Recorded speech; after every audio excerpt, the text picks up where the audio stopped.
Pessoal, olha, bombou esse assunto agora que eu vou trazer, bombou nas redes sociais ao longo de todo o dia. O cantor sertanejo Mirosmar José Camargo, assim você não sabe quem é, né? Mas ele é o Zezé de Camargo. Publicou um vídeo em suas redes sociais pedindo a retirada do programa especial dele de final de ano, já gravado no SBT. O Zezé de Camargo ficou irritado, porque a emissora convidou o Lula, né, para participar de uma inauguração de um novo canal de notícias. Sabe o que o Zezé de Camargo afirmou? Acusou o SBT de estar se prostituindo. Machista também, né? Machista, porque agora a emissora está na mão das filhas, mulheres do Silvio Santos.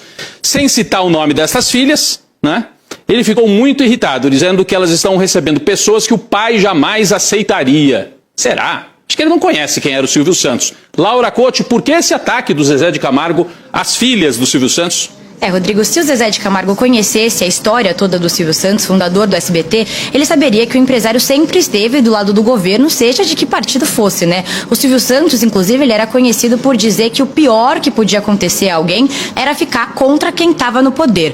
Eu separei aqui um trecho desse pedido do Zezé de Camargo nas redes sociais. Ele disse o seguinte, abre aspas, eu vi o que aconteceu no SBT nos últimos dias, na inauguração do SBT News, e juro por Deus que isso não faz parte do meu pensamento. Não tenho nada contra ninguém. Eu peço que o Brasil se saia da melhor forma possível, mas diante da situação que eu vi, das pessoas mudando totalmente a maneira de pensar, principalmente das filhas do Silvio Santos, pensando totalmente diferente do que o pai pensava. Eu separei só esse trecho porque o resto era muito absurdo. E aí a primeira-dama, Janja, reagiu às críticas feitas pelo cantor. Ela disse o seguinte, abre aspas, falar que as filhas do Silvio Santos estão se prostituindo ao convidar e dar voz ao presidente e às demais autoridades no evento do SBT News reflete todo o machismo e a misoginia presentes no pensamento e nas ações dos homens que seguem desrespeitando a presença de mulheres em espaços de poder, alimentando discursos de ódio contra nós. Foi isso que a Janja disse, Rodrigo.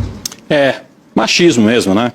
Esse termo que ele usou, dizendo que o SBT está se prostituindo. O Silvio Santos, quando ganhou a concessão, tinha lá o programa Semana do Presidente, isso na época da ditadura. Então ele puxava o saco mesmo do João Figueiredo, que foi o último ditador, depois do Sarney, Fernando Henrique, o Lula. Se o Zezé de Camargo conhecesse um pouco mais, ele ia saber disso.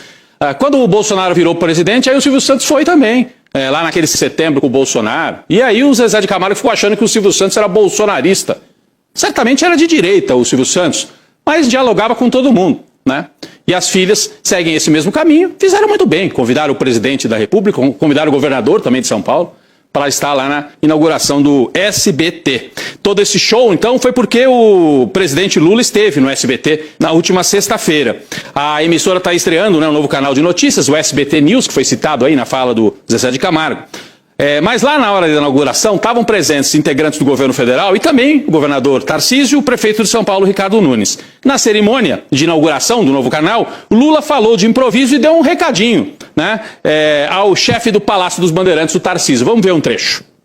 Eu estava vendo uma matéria nos jornais e todos os prognósticos negativos contra a economia brasileira anunciado no início de janeiro não deram certo, Tarcísio.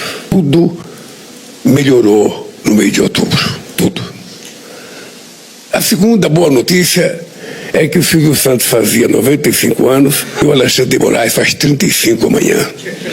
E o Trump deu de presente para ele o reconhecimento de que não era justo um presidente de um outro país punir um ministro da Suprema Corte Brasileira porque estava cumprindo com a Constituição brasileira. Na conversa que eu tive com o Trump a semana passada, Alexandre, ele perguntou, é bom para você? Eu falei, não é bom para mim, é bom para o Brasil. E é bom para a democracia brasileira. Aqui você não está tratando de amigo para amigo. Você está tratando de nação para nação. E a Suprema Corte para nós é uma coisa muito importante.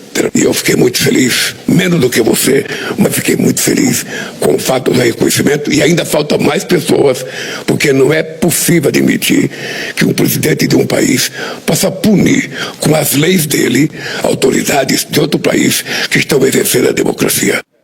Então a gente deu aí a manchete que o Lula mandou o recado para o Tarcísio, porque na primeira fila, além do Alexandre de Moraes, você viu nas imagens, estava lá o Tarcísio, o governador, que vestiu o bonezinho do Trump, né?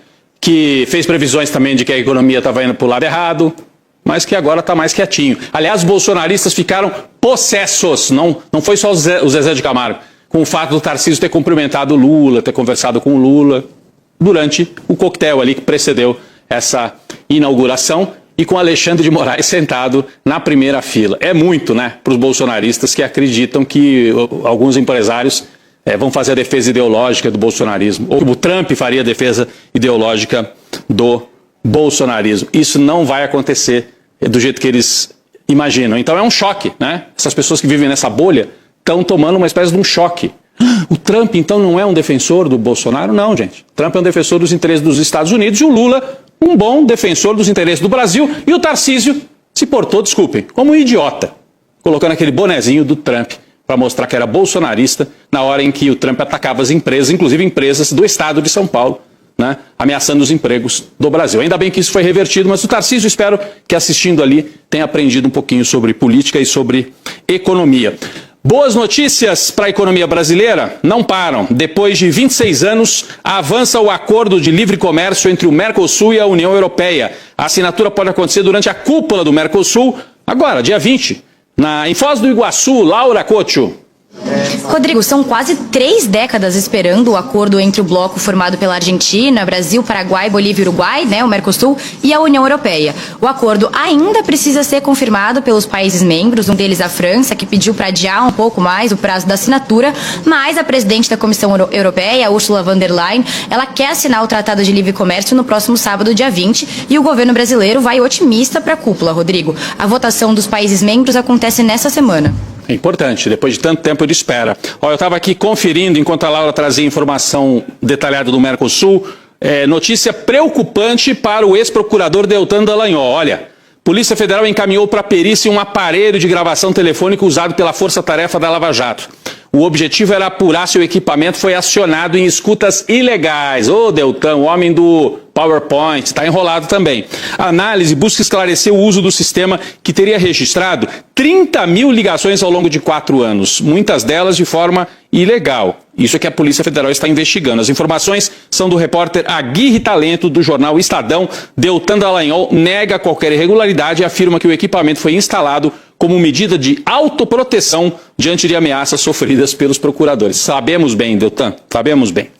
Os ministros Gilmar Mendes e Flávio Dino votaram pela inconstitucionalidade do marco temporal para a demarcação de terras indígenas. Rapidinho, marco temporal é aquela história que o Senado e a Câmara, com pressão dos ruralistas, tentaram aprovar, dizendo terra indígena só pode ser demarcada para povos indígenas que estivessem naquela terra em 1988. Quando foi promulgada a Constituição. Ora, os indígenas muitas vezes foram expulsos das suas terras muito antes da Constituição. A expulsão começou lá em 1500. Então, ao fazer isso, você está impedindo muitos povos de terem demarcação de terra. Então, Gilmar Mendes e Flávio Dino votaram pela inconstitucionalidade. O Supremo já havia se manifestado. Aí o Congresso aprovou uma nova lei de marco temporal. E agora o Supremo voltou ao assunto e de novo está dizendo é inconstitucional. E com isso, você protege os direitos dos povos indígenas. Vamos esperar, faltam os outros ministros ainda para se manifestar.